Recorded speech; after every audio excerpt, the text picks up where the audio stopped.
Claire was the mayor's daughter. Knees went weak when I saw her.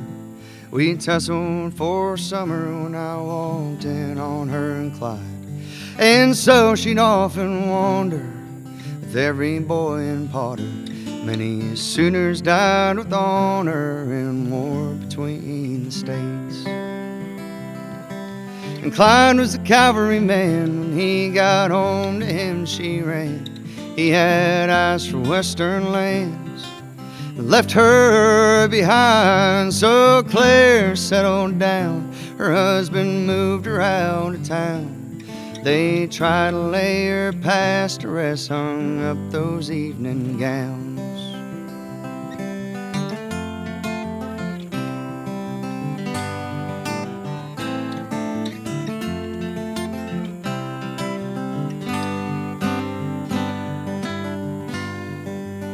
Now Jeremiah was a logger. We all knew he's off his rocker. Thought Claire to be his lover. Much to her surprise, her children loved their mother. Towards their father she grew fonder. Her hair just turned blonde. Her beauty stood the test of time. Then word got around, the cloud is back in town. By way of manifest destiny, he gained himself renown.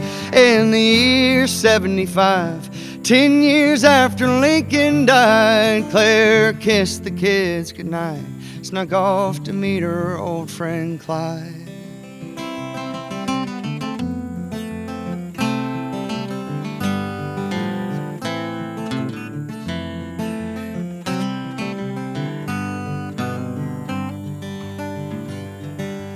Now Jeremiah saw that chance, his own twisted, sick romance. Denying his advances, Claire was never seen alive. He hung for what he'd done. We caught him bloody with his gun. He never told us where she lay, but I know that Claire would run.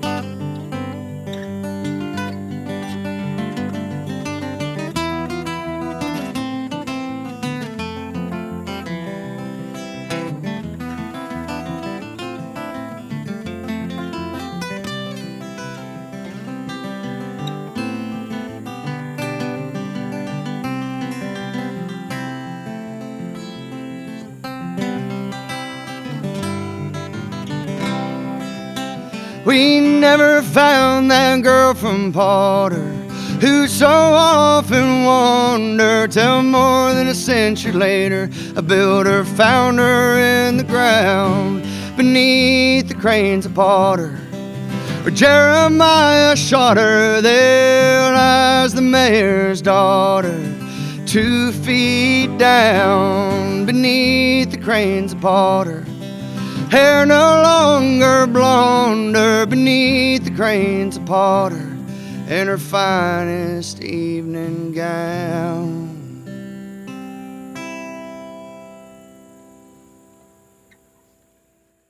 What's this song about? Oh man. This is a story. Do you all have the time? Okay, so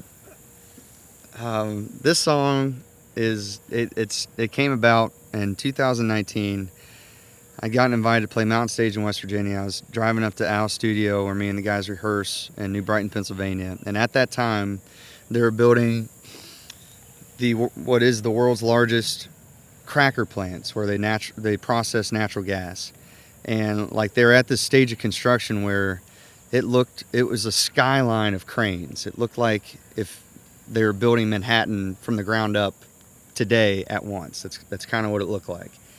And I was just blown away by the sight of it. Like this one evening, just driving by, I was rubbernecking on the road, and it was a sight to see. So I got to the studio, and it wasn't obvious what it was going to be at that time. So I was like, what are they building down there by the river? It's right along the Ohio. And they told me, what it was. And they said, there's this interesting story in the paper. They know I'm really into history.